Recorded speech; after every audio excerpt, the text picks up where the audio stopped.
உங்களுடைய தங்கம், வெள்ளி, வைர நகைகளை உடனே செல் பண்ணுமா? நம்பிக்கையான நிறுவனம் Max Gold. Call 04445454545. Max Gold, cash for gold. இப்ப பாருங்க, அதிமுகன்னு ஒரு கட்சி, அந்த கட்சியை விஜய் உடைச்சிட்டாரு அப்படின்ற ஒரு விஷயம் இருக்குது. முதல்வர் விஜய் ராஜதந்திரமா அல்லது அதுவா டிஃபால்ட்டா நடந்ததான்னு தெரியல. எவ்வளவு பெரிய ஒரு 50 வருஷம் கட்சி புரட்சி தலைவர் எம்ஜிஆர் ஆரம்பிச்சு புரட்சி தலைவி ஜெயலலிதா வரைக்கும் அதை கொண்டு கட்டி காப்பாத்தின ஒரு கட்சியை அப்படி சம்மட்டி, அதை வைரத்து மேல சம்மட்டியால் அடிச்ச மாதிரி துக்குநூறு ஆயிப்போச்சு. இப்படி இந்த பக்கம் 4 பேர் இங்க வந்துட்டாங்க. அந்த பக்கம் திருமாவளவன் அவர்கள் என்ன சொல்றாரு, அதிமுக வரவங்கலாம் உள்ள நீங்க சேர்த்துக்க கூடாதுன்றாரு. ஏன்னா அமைச்சரவைக்குள்ள அவங்க இருக்காங்க. இந்த பக்கம் சேர்த்துக்கிட்டா இவங்களுக்கான பலம் இன்னும் அதிகமாயிடுது. அவ்வளவு பெரிய ஒரு கட்சியே காலி ஆயிடுச்சு அப்படின்னும் பொழுது என்ன அரசியல் இதுன்னு ஒரு பக்கம் புரியவே இல்லை. என்ன அரசியல் புரியவே இல்லை. இதை விட மிக முக்கியமான ஒரு விஷயம், சமுத்திரக்கனி அவர் ரொம்ப இதுவாக பேசியிருக்கார். அவரும் இதே தான் சொல்லியிருக்கார். அவ்வளோ பெரிய கட்சி, அந்த கட்சியை இருக்கிற இடம் தெரியாமல் ஆகிப்போச்சுன்னு பேரை குறிப்பிடல. அவர் மொத்தமாக சொல்லியிருக்காரு ஆயிடுச்சு அப்படின்னு. ரொம்ப முக்கியமான ஒரு விஷயம், முதல்வர் பதவி ஏற்றாரு. அந்த பதவி ஏற்கும் பொழுது அந்த 3 பேர் உட்காந்து அந்த முன் வரிசையில் உட்காந்துருந்தா எப்படி இருந்திருக்கும்? ஆதங்கத்தை வெளிப்படுத்துறது தான் இதுக்கு. நீங்க அவரை ட்ரோல் பண்றீங்க, திட்டுறீங்க, இதை தாண்டி ஒரு ஆதங்கத்தோட வெளிப்பாடு தான். அப்படி உட்கார்ந்து இருந்தாங்கன்னா எப்படி இருந்திருக்கும்? இன்னைக்கு சினிமாக்காரர்கள் சிஎம் விஜய் அவர்களை வருஷ கட்டின்னு போய் பார்க்குறாங்க, டெய்லியும் போய் பார்க்குறாங்க. எல்லாருக்கும் போஸ்ட் கொடுக்குறாரு, எல்லாருக்கும் ஃபோட்டோ கொடுக்குறாரு. இதை கூட நான் என்ன நினைக்கிறேன்னா, சாமானிய மக்களுக்கு பயங்கர எரிச்சல் ஆகுங்க. நீங்க பாருங்க, அதெல்லாம் பண்ணுங்க. அதில் ஒரு கேப் விட்டு வாரத்துக்கு 1 நாள் இல்லை வாரத்துக்கு 2 நாள் இல்லை 2 வாரத்துக்கு ஒரு முறை நீங்க பாருங்க. தொடர்ச்சியா இப்ப சமீபமா வந்ததுல பாத்தீங்கன்னா நிறைய சினிமா ஆட்கள் இவங்கெல்லாம் தவேக தலைவர் விஜயாக இருக்கும் பொழுது, அதாவது அவருடைய ஜனநாயகன் படத்திற்கு பிரச்சனையாக வந்த பொழுது, அல்லது கரூர் சம்பவம் ஏற்பட்ட பொழுது இவங்கெல்லாம் எங்க இருந்தாங்க? இவங்கெல்லாம் எந்த இடத்துல இருந்தாங்கன்னு தெரியல. இன்னைக்கு வராங்க, பேசுறாங்க, வெளியே பாத்தீங்கன்னா அவர் என் தம்பின்றாங்க, அப்புறம் அவர் நான் தான் வளர்த்துன்றாங்க. அவர் நடிக்கும் பொழுது அப்படி அப்பயே நாங்கள் கண்டுபிடிச்சிட்டோம், நாங்கள் அவர் ஒரு கருப்பு எம்ஜிஆர் அப்படின்றாங்க. அது செய்யதான் சொல்லுவோம். ஆனால் பொதுவான மக்களுக்கு என்ன தோணும்னா, ஐயா நாங்க தாங்க உங்களை ஓட்டு போட்டு இங்க உட்கார வச்சோம். அதுக்காக மக்கள் எல்லாரையும் செக்ரட்டரியேட்டுக்குள்ள கூட்டு போக முடியாது, அது சாத்தியப்படாது, அதுக்கான வாய்ப்பே இல்லை. அவனுக்கு என்ன தோணும்னா, ஓட்டு போட்ட நாங்க உங்க முகத்தை போட்டு தானே ஓட்டு போட்டோம். ஆனா நீங்க பூரா சினிமாக்காரங்க கூடவே போஸ்ட் கொடுத்துட்டு இருக்கீங்களே, சினிமாக்காரங்களா வர வச்சுக்கிட்டு இருக்கீங்களே, தினம் ஒரு நாள் தினம் ஒரு இதுவா போயிட்டு இருக்கு. அப்ப நாங்க என்னங்க உங்களை பார்க்க முடியாதா? உங்க கூட ஒரு போட்டோ எடுக்க முடியாதா? சந்திக்க முடியாதா? அப்படின்ற ஒரு கேள்வி நியாயமான கேள்வி. அதே வேளையில் இது எப்படி முதல்வர் விஜய் செய்யணும்னா, அவங்கள போய் இவர் போய் பார்க்கணும். மிக மிக முக்கியமான ஒரு விஷயம். ஏன்னா நான் தவறா சொல்ல, உங்களுக்கு ஒரு பிரச்சனை வந்த போது எத்தனை சினிமாக்காரர்கள் உங்களுக்காக குரல் கொடுத்தாங்க? உங்க பர்சனல் வாழ்க்கையை அடின்னு அடிச்ச போது எத்தனை சினிமாக்காரர்கள் உங்களுக்காக தைரியமா இன்டர்வியூ கொடுத்தாங்க? ஒருத்தர் வரல. ஆனா இன்னைக்கு கோரிக்கை மனுவா வைக்கிறாங்க, அது வேணும், இதை வேணும், இதை வேணும்னு. இன்னைக்கு கூட ஒரு 5 காட்சி சிறப்பு அனுமதின்னு கொடுத்துருக்கிறீங்க. அது எதுக்குன்னு எனக்கு தெரியல. இன்னைக்கு சினிமா ஓட்டுறதே பெரிய கஷ்டமா இருக்குது. 5 காட்சி அப்படின்னு 4 காட்சி ஓட்ட முடியலன்றாங்க. வெளியூர்ல சிங்கிள் ஸ்கிரீன்ஸ்லாம் காலி ஆயிடுச்சுன்றாங்க. அதுவும் ஐபிஎல் மேட்ச் நடந்துகிட்டு இருக்கும்போது இன்று காட்சி ரத்து அப்படின்ற போர்டு எல்லா திரையரங்குலையும் இருக்குது.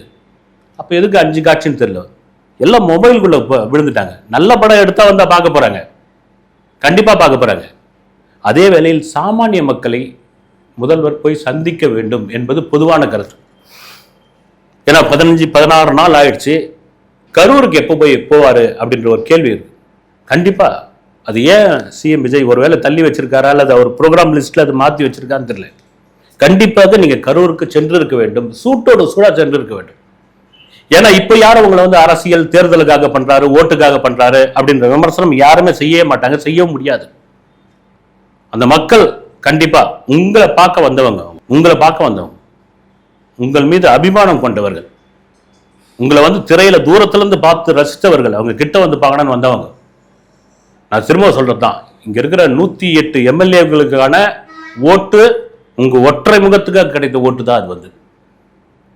நிச்சயமாக அந்த எம்எல்ஏக்கள் யாருன்னு அந்த தொகுதியில் உள்ளவங்களே தெரியாது. அந்த துறை சம்பந்தப்பட்ட அமைச்சருக்கே தான் துறை எதுன்னு தெரியலன்னு ஒரு பேட்டி கூட நான் பார்த்தேன். அப்படி இருக்கும் பொழுது நீங்கள் கண்டிப்பாக மக்களை சந்திக்க வேண்டும். மிக முக்கியமாக கரூர் மக்களை சந்தித்தே ஆக வேண்டும். இன்னொரு பக்கம் சோஷியல் மீடியா. சோஷியல் மீடியா ரொம்ப முக்கியமான ஒரு விஷயம். ரெண்டு பக்கமும் கூர்மையான கத்தி கொண்டது மாதிரி வந்து சோஷியல் மீடியா ரெண்டு பக்கமும். ஏன்னா தாவேக ஆட்சி அமைத்ததற்கு மிக முக்கிய காரணம் இளைஞர்கள் பெண்களுடைய வாக்கு அப்படின்ற ஒரு பங்கு இருக்கும் பொழுது சோஷியல் மீடியாவுடைய தாக்கம் இன்னொன்று.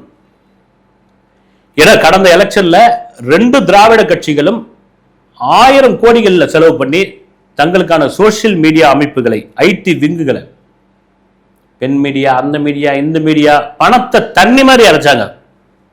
ஆனா தாவேகாவிற்கு அந்த தொண்டர்களாகவே, அந்த ரசிகர்களாகவே 10 பைசா எதிர்பார்க்கல. அவன் 10 பைசா எதிர்பார்க்கல. விர்ச்சுவல் வாரியர்ஸ் அவனே இறங்கினான் களத்துல.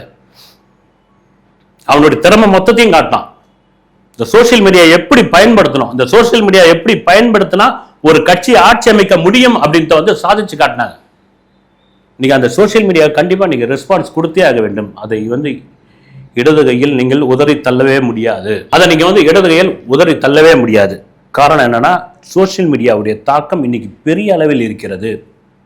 நீங்க எப்படி அன்னைக்கு வந்து அதை வந்து கொண்டாடினீங்களோ, இன்னைக்கு அதில் சில கேள்விகள் கேட்கும் பொழுது, சில மீம்ஸ் வரும் பொழுது, சில ட்ரிகர் ஆகும்போது, சில பேர் வேணும்னே பண்ணுவாங்க. எல்லாத்துக்கும் நம்ம பதில் சொல்லிட்டு இருக்க முடியாது, எல்லாத்துக்கும் ரியாக்ஷன் கொடுக்க முடியாது. அதுக்காக எல்லாத்தையும் அப்படியே தள்ளிடவும் முடியாது.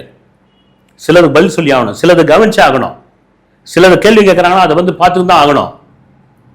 அப்போ அந்த சோசியல் மீடியாவோட பங்கு மிகப்பெரிய பங்கு. ஏன்னா முன்னாள் முதல்வர் ஸ்டாலினே சொல்லிட்டாரு, சோசியல் மீடியாவை பலப்படுத்துங்க, நம்ம கட்சியில வந்து யங்ஸ்டர்ஸ் நிறைய கூப்பிடுங்க, இளைஞர்களுடைய கட்டமைப்பை அதிகமாக்குங்க. அதிமுகவில் சொல்லவே தேவையில்லை, செதறி போச்சு. அது வந்து வைரத்தை அப்படி வேலை வச்சு சம்மட்டியால் அடிச்சு எப்படி ஆகும், அது மாதிரி செதறி போயிடுச்சு. ஏன்னா சோசியல் மீடியாவோட தாக்கம் எப்படின்னு நான் வந்து மெயின் ஸ்ட்ரீம் மீடியா கண்டிப்பா நீங்க பெருத்து போச்சு. இன்னொரு கூட நண்பர் சொன்னார் வந்து, நீங்க மீடியா முன்னாடி நின்று பிரஸ் மீட் கொடுங்க அப்படின்னு முதல்வருக்கு சொல்றீங்க. அப்பெல்லாம் கலைஞர், ஜெயலலிதா அவர்கள்லாம் இருக்கும்போது இவ்வளோ மீடியாவா இருந்தது. அப்போ ஒரு கட்டுக்கோப்பா கேள்வி கேட்பாங்க, கரெக்டா ஒரு ஒரு பதில் சொல்லுவாங்க. இந்த கேள்வினா இந்த கேள்வியை தவிர்த்துருவாங்க. இப்போ யாரோ மீடியான்னு வந்தாச்சே, ஒரு 10,000 ரூபாய்க்கு ஒரு செல்போன் வாங்கி வச்சுக்கிட்டு உட்காந்து நானும் மீடியா அப்படின்னு போடுது. இது எப்படிங்க வந்து அப்படின்ற ஒரு கேள்வி இருக்குது.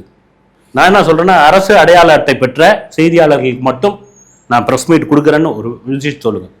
அக்ரிடேஷன் கார்டு இருக்கா அவங்களுக்கு மட்டும், ஏன்னா சந்திச்சு தான் ஆகணும். ஏன்னா நீங்க மீடியா, சோசியல் மீடியாவுடைய தாக்கம் இப்பவே நீங்க தெரிஞ்சு போயிடலாம். இந்த கோயம்புத்தூர் சிறுமியோடைய அந்த கொலை வழக்கு, அது சம்பந்தமான விசாரணை வந்து ஐஜி ரம்யா பாரதி அவர்கள் பண்ணிட்டு இருந்தாங்க.